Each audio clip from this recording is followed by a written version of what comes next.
10월 8일 화요일 새벽 예배 본문의 말씀은 역대하 25장 1절에서 16절까지 말씀입니다. 역대하 25장 1절에서 16절까지 말씀을 통해서 화요일에 주시는 하나님의 은혜를 함께 나누도록 하겠습니다. 자, 요아스 왕의 뒤를 이어서 아마샤가 왕이 됩니다. 그래서 아마샤 왕에 대한 유다의 아마샤 왕에 대한 이야기입니다. 이제 9번째 9대 왕이거든요.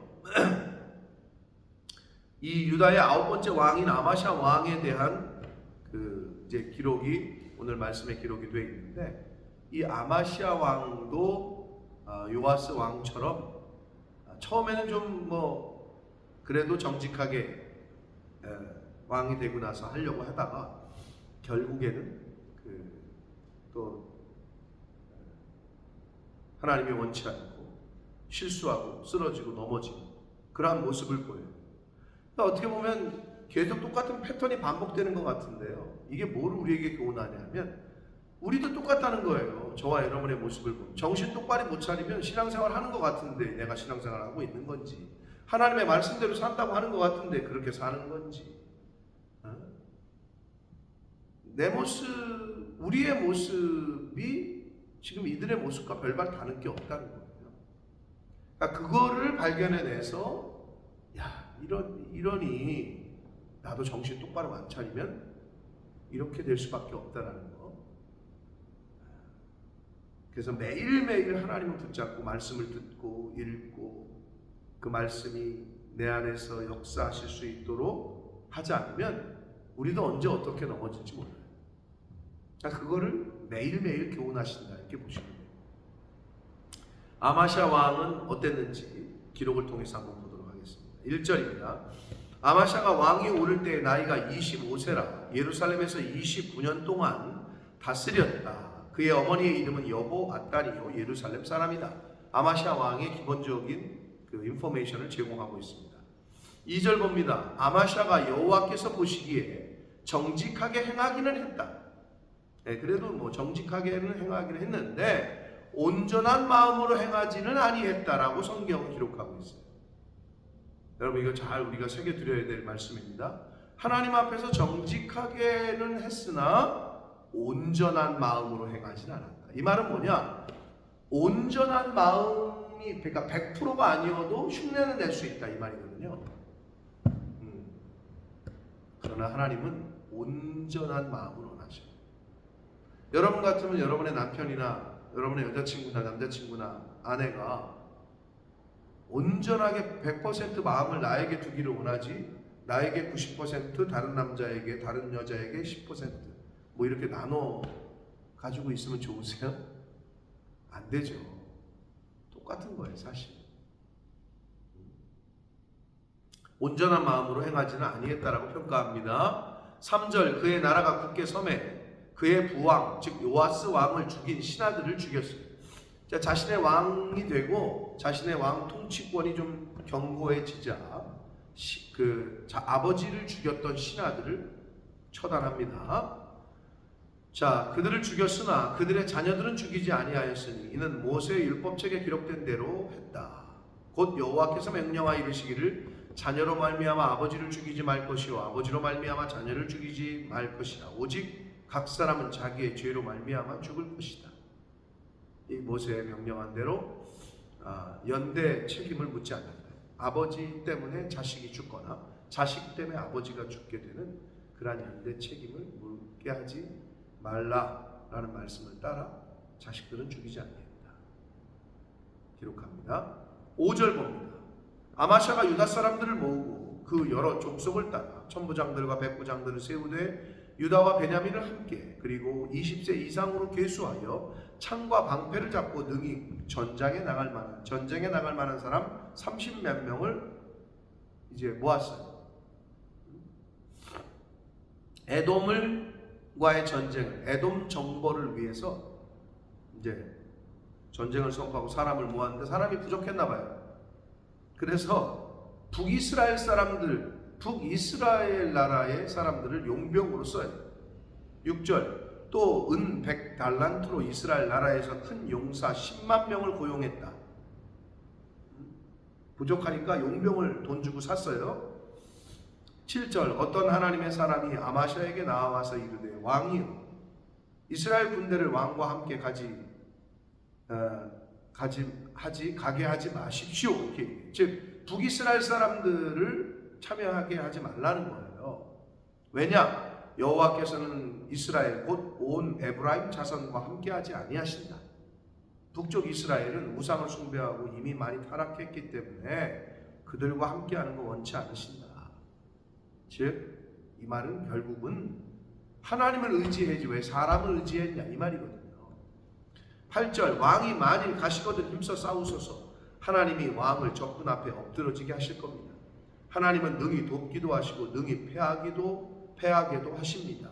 라고 이야기를 해요. 이때는 아마샤가 이 말을 들어요. 하나님의 사람의 말을. 보시면 9절 아마샤가 하나님의 사람에게 이르되 내가 100달란트를 이스라엘 군대에게 주었으니 어찌할까? 하나님의 사람이 말하되 여호와께서 능히 이보다 많은 것을 왕에게 주실 수 있는 분이십니다. 그러니까 들어간 돈이 아깝다는 거예요. 이미 돈 다 줬는데 환불도 안 되는데 어떡하냐 이렇게 얘기한 거예요. 그랬더니 그거 하나님이 다 채우고도 남습니다. 걱정하지 마십시오. 이렇게 얘기를 합니다. 그랬더니 10절 아마샤가 이에 에브라임에서 자기에게 온 군대를 즉 북이스라엘 군대를 다 고향으로 돌아가게 돌려보내요. 그러자 그 무리가 유다 사람들에게 심히 노하여 화가 나서 고향으로 돌아갔다 이렇게 기록되어 있어요. 아니 돈만 받고 전쟁도 안 했는데 돌아갔으면 좋은 거 아니에요? 근데 왜 화가 났을까요? 왜냐하면 이때는 이 용사들은 전쟁에 싸우려고 하는 용병들은 왜 화가 났냐면 돈을 벌었는데도 전쟁에서 이기면 전쟁에서 그 탈취한 탈취물들 있잖아요. 이게 더 컸던 거예요.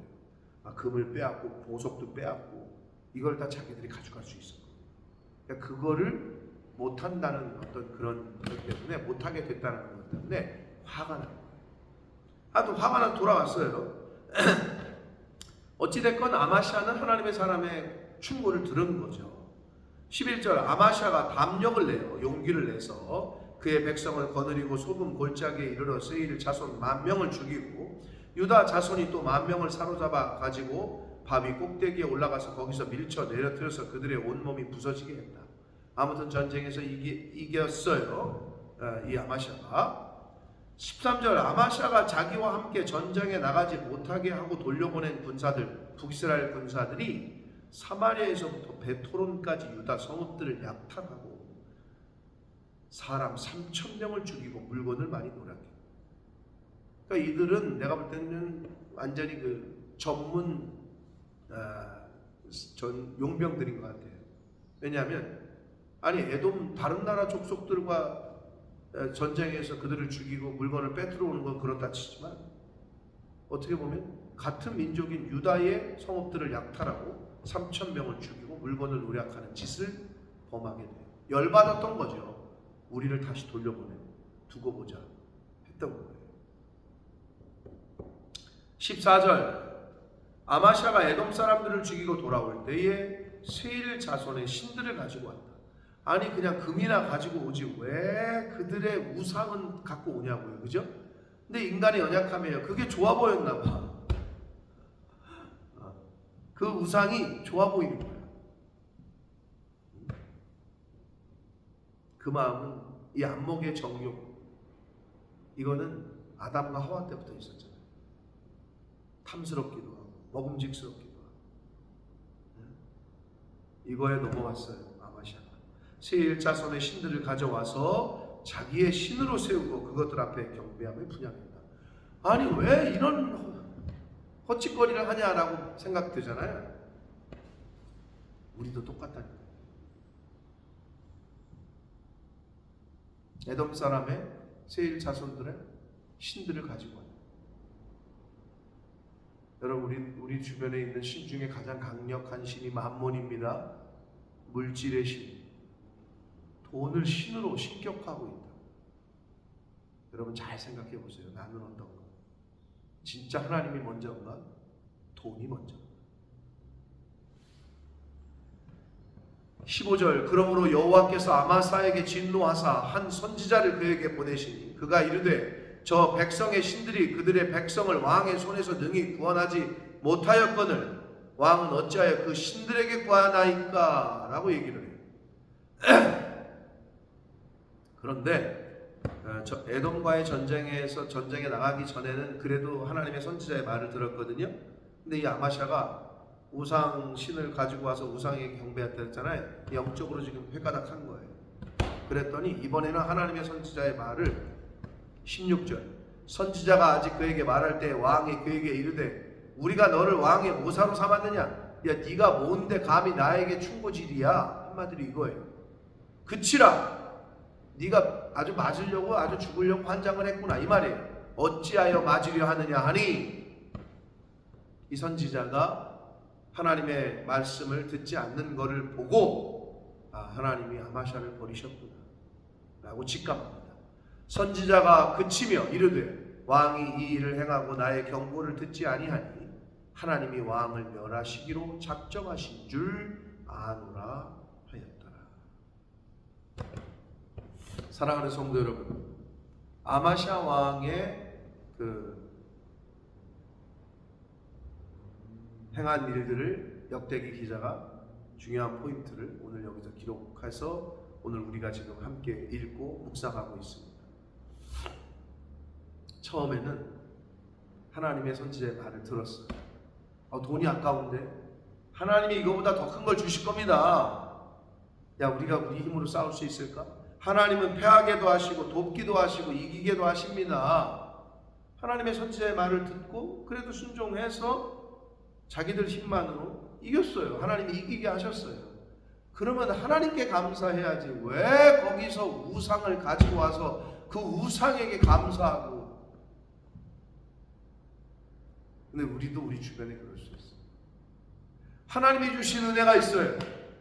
하나님의 몸된 교회를 통해서 주의 종의 말씀을 통해서 영적으로 하나님이 보호하시고 화영검을 두르시고 우리의 마음을 지키시고 생명의 근원이 되는 마음을 하나님의 말씀으로 지켜주셔서 내가 일할 수 있고 하나님이 생명 주시고 건강 주시고 능력 주시니까 일할 수 있고 공부할 수 있고 뭐 운전할 수 있고 뭐 걸어다닐 수 있고 뭐 하나님이 베푸신 은혜 이거는 왜 하나님께는 감사 안 하고 다른 데 가서 기웃거리냐. 어제도 말씀드렸어요. 이번 주가 추수감사예요. 여러분 한 해 동안 베푸신 하나님의 은혜를 기억하고 생각해보고 기록해보라고 했잖아요. 하나님 앞에 나와 감사하시고 마음을 다해 정성껏 준비된 예물을 최상의 것을 하나님께 드리려고 힘쓰고 했습니다. 그러한 저와 여러분 되시길 축복합니다. 엉뚱한 데 가서 고개 숙이지 마요. 하나님께 감사해야지. 왜 하나님이 베푸셨는데 하나님께는 감사 안 하고 입 싹 닫고 딴 데 가서 자기들끼리 그냥 뭐 잘 되지? 아유 도와줘서 고마워. 뭘 도와줘? 누가 도와줘? 하나님이 도우셨습니다. 아멘. 하나님이 은혜 주시니까 지금 그 자리에 있는 겁니다. 잊지 마십시오. 이 아마샤처럼 어리석은 행동과 판단과 하나님이 선지자를 또 보내주셨는데 이번엔 듣질 않아요. 얼마나 안타깝습니다. 아무리 교훈을 하고 권면을 해도 듣지를 않아요. 하나님이 어떻게 징계하시는지 잘 보시고 두려운 마음으로 나 자신을 살피시는 저와 여러분 되시기를 축복합니다. 결국 하나님께서 또 이 아마샤를 징계하십니다. 사랑하는 성도들, 매일매일 주시는 말씀에 귀를 기울이시고 매일매일 하나님 앞으로 나오셔서 기도하시고 성령께서 인도하시는 성령의 음성에 귀를 기울이는 저와 여러분 되시기를 축복합니다. 기도하겠습니다. 살아계신 하나님 아버지, 감사와 찬송과 영광을 올려드립니다. 하나님의 은혜로 오늘도 새날을 주시고 새 생명 주시고 건강 주시고 말씀을 통하여 교훈해 주시니 아버지 감사합니다. 아버지 나를 돕기도 하시고 나를 패하게도 하시고 나를 이기게도 하시고 하실 수 있는 분은 하나님이신 줄 믿습니다. 사람에게 도움을 청하는 자 되지 말게 하시고 하나님의 도움을 구하는 자 될 수 있는 제가 되게 해주시고 이 말씀을 듣는 모든 하나님의 백성들이 되고 주님 은혜 내려 주옵소서. 하나님이 베푸신 은혜 하나님께 감사하는 저희들이 되게 해주시고 우상 숭배하지 아니하고 내 주변에 있는 그 어떤 것들이 하나님보다 우선되지 않는 삶을 살겠습니다. 주여 저희들의 그러한 결단 위에 성령 하나님께서 임마누엘로 함께하여 주옵소서. 예수 그리스도 이름으로 축복하며 기도드립니다. 아멘.